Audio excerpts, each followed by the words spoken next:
함께 나눌 본문 말씀은요, 베드로후서 3장 10절부터 13절까지 말씀입니다. 오늘 본문 말씀 같이 한 목소리로 공독하겠습니다. 그러나 주의 날이 도둑같이 오리니 그 날에는 하늘이 큰 소리로 떠나가고 물질이 뜨거운 불에 풀어지고 땅과 그 중에 있는 모든 일이 드러나리로다. 이 모든 것이 이렇게 풀어지리니 너희가 어떠한 사람이 되어야 마땅하냐.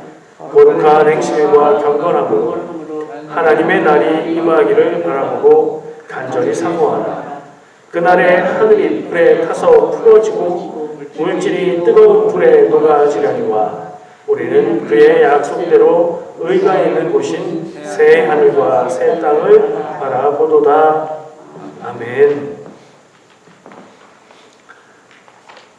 오늘 함께 나눌 말씀 제목은 종말에 대해서입니다. 종말이라고 얘기하면 교회 다니는 성도들은 두 가지를 생각하지요. 하나는 그냥 세상이 끝나는 거예요.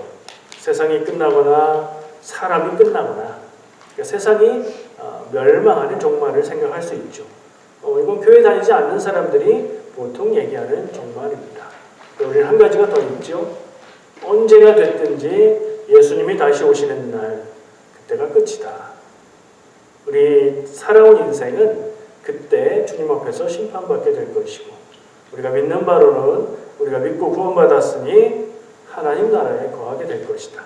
이 두 가지 차원을 우리는 생각하게 됩니다. 베드로후서 말씀이에요. 베드로가 쓴 편지로 우리는 기억하고 있는 그런 책인데, 이 말씀 가운데 베드로가 성도들을 향해서 마지막 때를 기억하라고 이야기하는 얘기인 거죠. 이 여러 인상적인 말씀들이 있는데, 저는 이 말씀을 읽을 때 굉장히 놀랍다. 이 말씀이, 이런 말씀이 여기에 있었구나 하는 부분이 있었어요. 혹시 여러분도 본문 말씀 봉독하면서 성경에 이런 얘기가 있구나 하는 부분이 있으세요? 저는 여기였어요.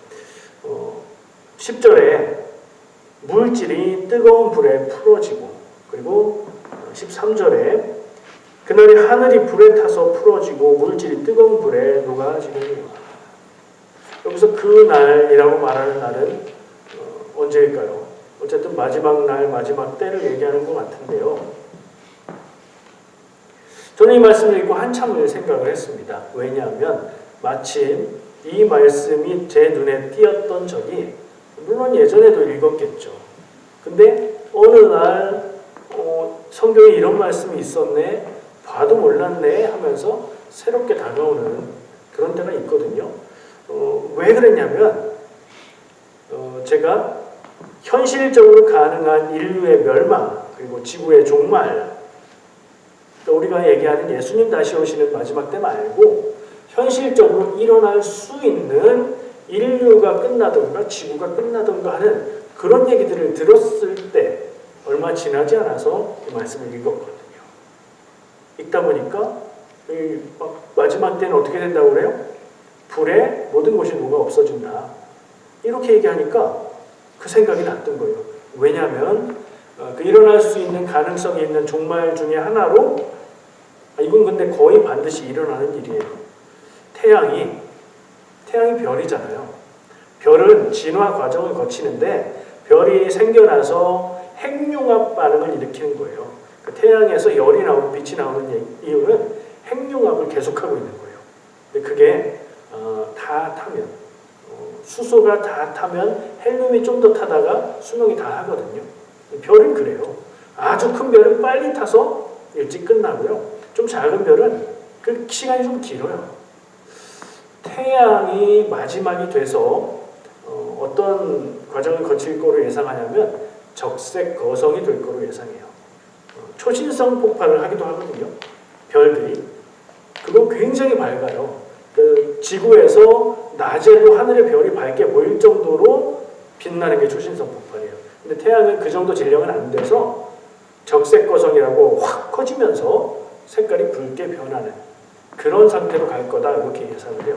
근데 그 확 커지는 규모가 지금 태양 크기의 100배에서 1000배 정도. 지구는 어떻게 될까? 그 안에 들어가요. 그러니까 그때가 되면 태양이 확 커지니까 지구는 그 안에 들어가고 태양 속에 들어가게 되는 거니까 다 불타버린다는 거예요.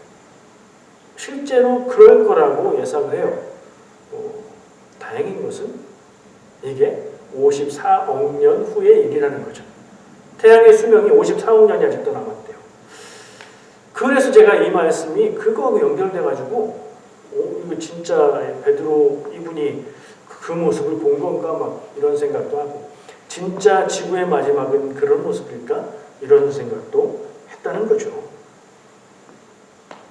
과학자들은요, 인류는 언젠가는, 인류라고 얘기하는 건 사람이죠. 인류는 언젠가는 멸종할 것이라고 예상합니다. 여러분 어떻게 생각하세요? 사람이 지구상에서 없어지는 날이 올까요? 근데요, 생각해보면 아주 단순해요. 사람 이전에 지구를 거의 지배했던 한 생물 종류가 있습니다. 물론 지금도 숫자로 따지면 사람보다 더 많은 개미 뭐 이런 것들이 있지만 사람보다 훨씬 덩치가 크고 훨씬 무서웠던 공룡 있죠, 공룡. 공룡은 지구상에 공룡이 있었던 기간이 1억 6천만 년이라고 합니다. 근데 다행히 공룡이 멸종해서 사라지고 나서 그 다음에 사람이 지구상에 나타났어요. 그럼 사람이 지구상에 나타난 기간은 얼마나 될까? 30만 년 정도 됐답니다. 그러니까 그때부터 쳐서 지금까지 30만 년. 공룡은 1억 6천만 년을 지구를 지배하는 생물이었다. 사람의 이 뭐라고 할까요? 수명을 생각해 보면 공룡만큼 간다 해도 앞으로 엄청 많이 갈 거지만 결국에는 멸종할 수 있다. 왜냐하면 지구상에 굉장히 많은 생물들이 있었는데, 동물들이 있었는데 지구를 지배하는 지배종의 자리를 차지했다가 사라져 갔거든요. 환경이 변하면서. 사람도 언젠가는 그럴 것이라고 생각하는 게 합리적이라는 거죠. 근데 뭐 알 수는 없죠. 우리는 여기쯤에서 무슨 생각을 할 수 있을까요? 그 전에 예수님 오실 걸. 이런 생각을 해볼 수 있는 거예요. 올해 마지막 주일입니다. 연말이다 보니 지난주일에는 성탄주일로 성탄절 말씀을 나눴고요. 그 전주 말씀 혹시 기억하세요? 시간에 대해서 생각을 했었죠. 오늘은 종말에 대해서 생각을 해보게 됐습니다. 우리는 보통 어떤 생각을 합니까? 종말 그러면 예수님 다시 오시는 때를 떼어놓고 일반적으로 세상에서 종말 얘기하면 핵전쟁이 일어날 수 있다. 이런 걱정 많이 하죠. 또 현실적으로 가능한 일이 있는데 소행성이 충돌하는 일이 있을 수 있다. 아까 1억 6천만 년을 지속했던 공룡이 소행성 충돌로 인해서 지구에 조그마한 행성이, 작은 행성이니까 소행성이지만 꽤 큰 거죠. 수킬로 정도에 달하는, 그게 부딪혀서 그것 때문에 영향을 받아서 공룡이 멸종했을 것이라고 보는 게 정설까지는 아니지만 아주 유력한 이유라고 얘기를 하더라고요. 이건 언제 올지 모르거든요. 우주에서 날아다니는 소행성이 지구에 부딪히면 그 규모가 크면 싹 다 죽을 수도 있다. 이런 가능성은 언제나 있다는 거예요. 아까 얘기한 대로 그런 가능성은 늘 있지만 예수님이 다시 오시면 언제라도 그 모든 우주의 역사와 우리의 역사는 거기서 끝이라는 걸 우리는 기억해야 됩니다. 그러니까 두 가지를 우리는 늘 생각할 수 있는 거죠. 자연의 시간표가 있다면 우리는 별도로 신앙적인 예수님이 다시 오시는 날이라는 시간표를 하나 더 가지고 있는 셈입니다. 현실적으로 가능한 인류 멸망 혹은 지구 종말 간단하게 언급을 해볼까요? 제가 좀 전에 얘기한 핵전쟁 그리고 소행성 충돌, 거기에다가 요즘에 날씨가 막 엄청 덥거나 엄청 춥거나 눈이 굉장히 많이 오거나 기후변화가 일어나고 있죠. 그걸로 인해서 사람이 살기 힘든 환경이 될 거다. 또 그걸로 지구가 너무 더워져서 빙하가 막 녹아서, 그러니까 극지방에 있는 빙하가 막 녹으면 바다에 물이 늘어나고, 바다에 물이 늘어나면 바닷물이 높아져서 땅이, 육지가 막 줄어들고 물속에 가라앉는 나라도 생길 거다. 이런 얘기들도 합니다. 인공지능, 요즘에 AI, 굉장히 신기한 일들이 많이 있는데 그 AI가 발전해서 사람들이 AI를 완전히 의지하게 되고, 근데 AI가 인류를 위협하는 일도 생길 수 있다. 굉장히 유명한 학자들이 그런 경고를 막 하죠. 그러니까 무서운 게 되게 많습니다. 그런 생각을 하다 보면 되게 불안한 마음도 들지만 또 한편으로는 사람들이 늘 그런 얘기 해왔는데 세상은 별로 변하는 거 없더라. 힘들 때 힘들고 괜찮을 때 괜찮고 그렇더라. 이런 생각도 들게 마련입니다. 또요, 현실로 돌아와서 좀 너무 먼 얘기 같은 얘기들인데 그런 생각을 하다 보면 현실로 돌아오게 되는데 캐나다 경기가 엄청 안 좋다는데 그건 어떡하지? 당장 우리 눈앞에 닥친 환경이 우리에게 더 걱정이라는 생각도 들고, 한국 경제가 위기라는데 그건 또 어떻게 할까? 남 걱정할 일이 아니고 당장 내 코가 석자다. 내가 해야 할 일들이 너무 무겁고 걱정이 많다. 이런 생각들을 하게 됩니다.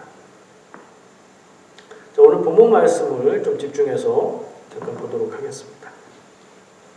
베드로가 성도들을 향해서 쓰는 편지, 그 중에 제일 끄트머리에 3장이니까 3장까지 있는 베드로후서라서 거기에 마지막 때에 관해서 이야기하고 있는 이유는 무엇일까요?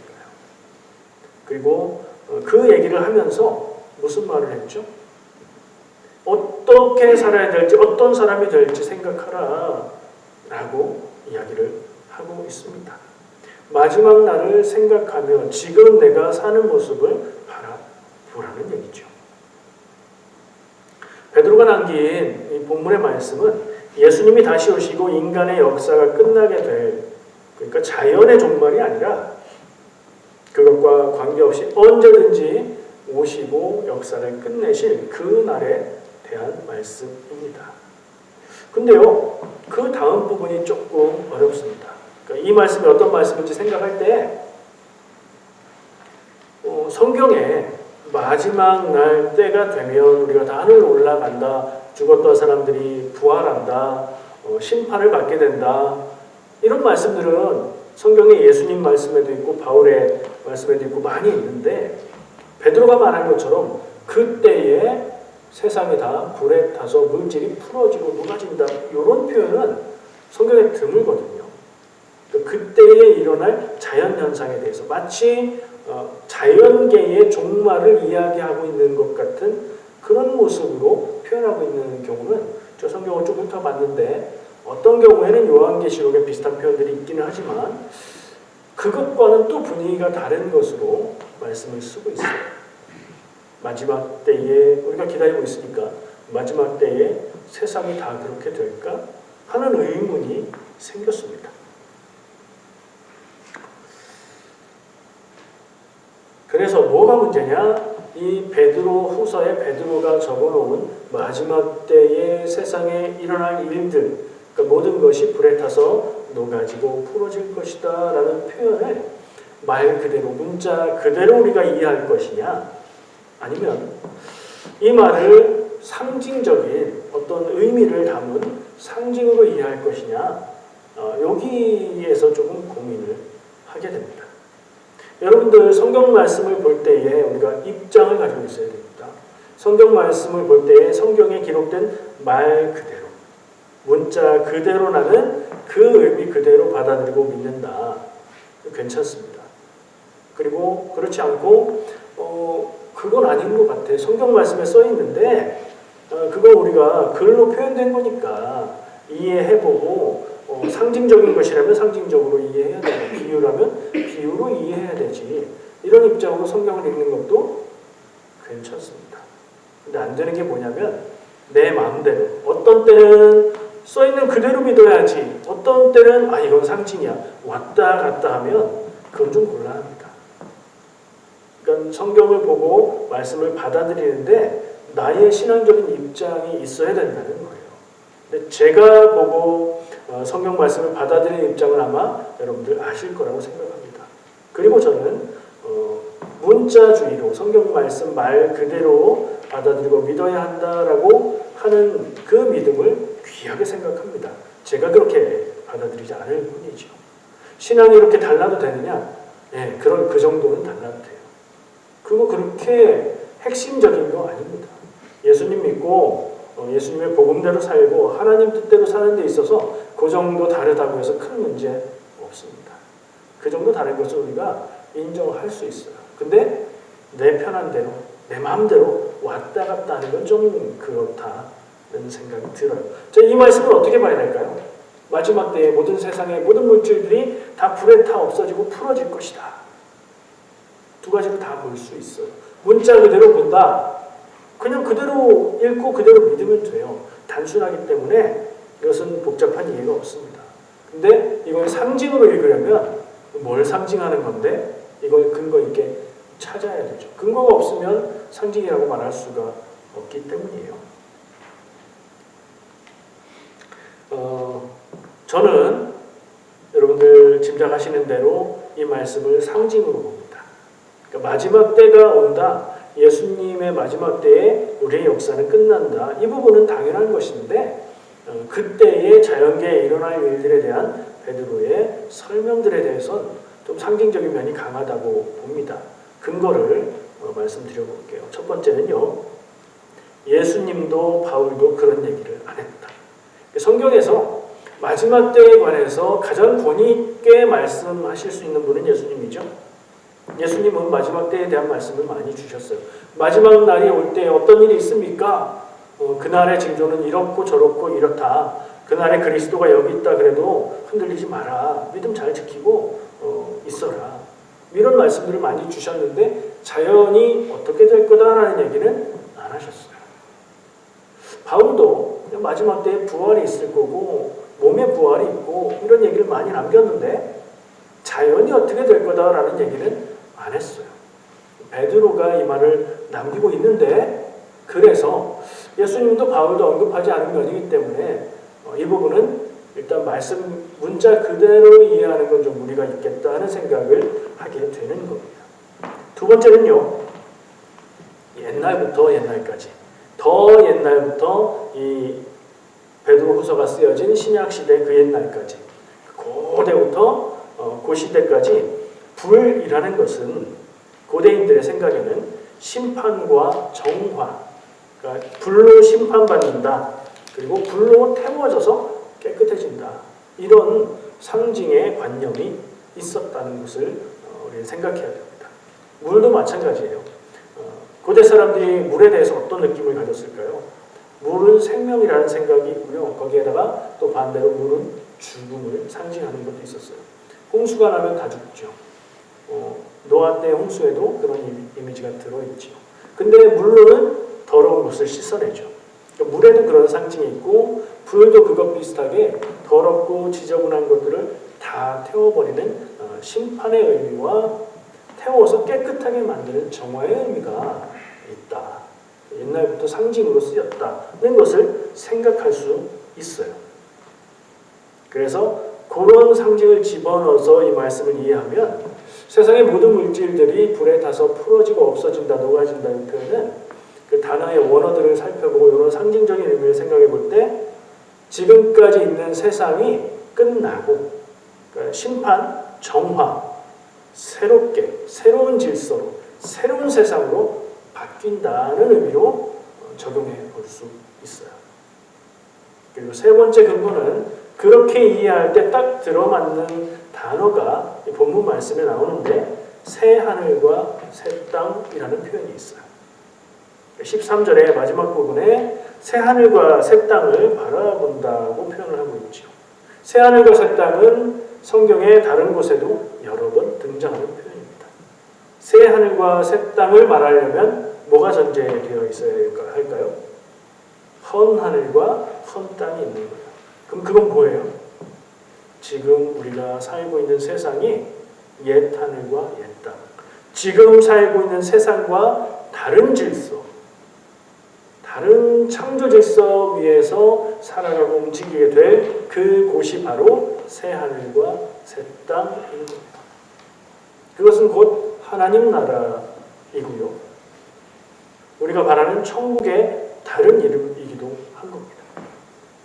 13절에서 그 표현을 쓰고 있다는 것은 100% 그렇다라고 말할 수는 없겠지만 이 불의 상징을 가지고 마지막 때에 세상의 모든 질서들이 녹아지고 풀어진다고 했으니까 해체되고 새로운 질서로 바뀌게 될 것이라는 상징하고 그런 눈으로 바라보면 딱 맞아 떨어지는 표현이 되는 것 같은 거예요. 그래서 저는 마지막 때에 자연에 일어나는 일은 무엇인가? 우리가 그게 구체적으로 어떤 모습인지는 알 수 없어요. 그러나 이전과는 다른 새 하늘과 새 땅의 모습으로 바뀌는 것이구나.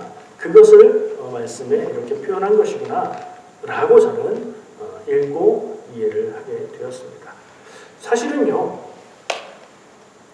예수님이 다시 오셔서 심판하시고 모든 역사가 끝나게 되는 그 순간은 세상이 없어지든 세상이 녹아버리든 세상이 그대로 있든 우리하고는 아무 상관이 없어요.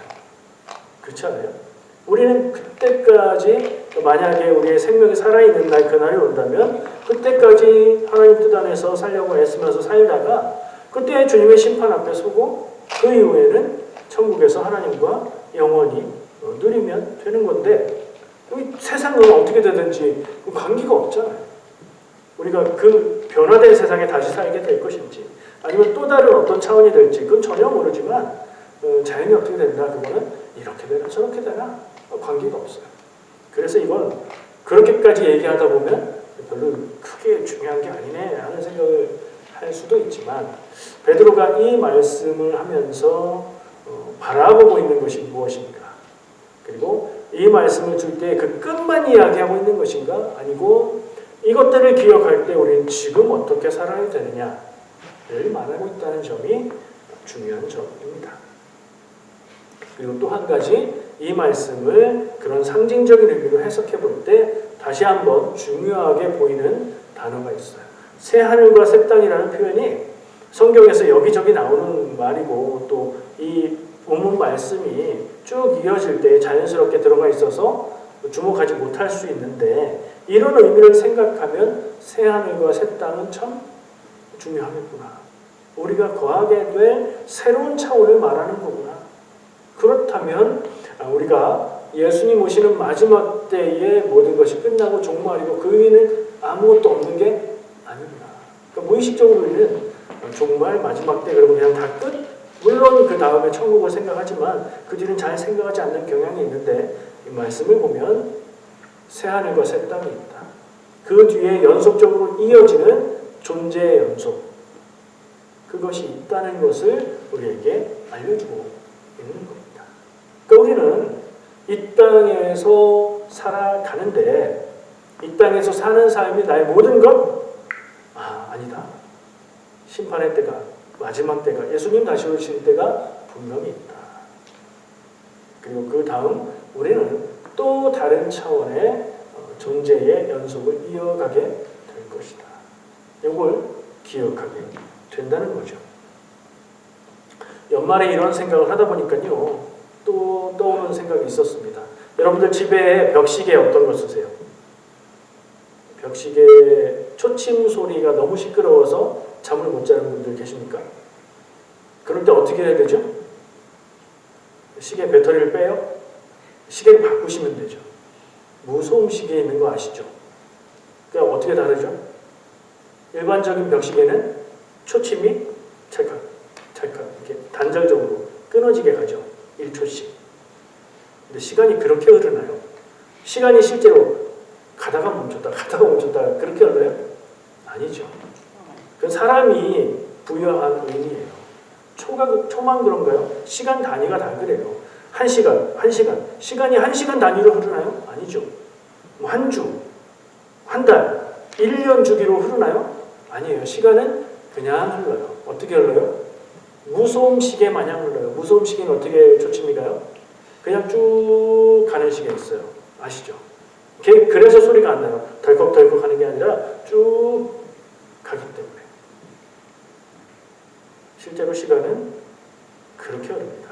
그래서 2024년이 딱 끝나고 2025년이 온다. 이건 사람의 생각 속에서 있는, 나는 이제 한 살 더 먹었다, 작년보다 1년 더 늙었다, 그런 거 아니죠. 자연은, 하나님이 창조하신 자연과 시간은 그렇지 않아요. 그냥 쭉 흐르는 겁니다. 하나님이 모든 인간에게 공평하게 해주신 시간은 우리가 사용한 만큼 열매를 줍니다. 열심히 노력하며 사는 인생에 시간을 곱한 만큼 열매가 열립니다. 일하고 재산을 모으는 것도 그렇고요. 내 시간을 투자해서 무엇인가 배우는 것도 마찬가지고요. 신앙의 결단과 신앙의 노력과 경건의 훈련들을 쌓아가서 우리의 믿음이 자라는 문제도 마찬가지예요. 근데요, 누군가 그렇게 살아가고 있을 때 그 옆에서 그냥 허송세월, 그냥 시간만 보내는 삶을 살면 열매가 없습니다. 당연한 얘기를 말하고 있습니다. 다이어트는 내일부터가 아니라 지금 당장 시작해야 되는 것이고요. 좋은 습관은 내년부터가 아니라 생각난 지금부터 해야 맞는 겁니다. 지금부터, 오늘 이 시간부터 더욱 하나님께 가까이 나가고 더 순종하고 더 겸손하고 더 사랑받는 우리 성도님들 다 되시기를 축복합니다. 기도하겠습니다.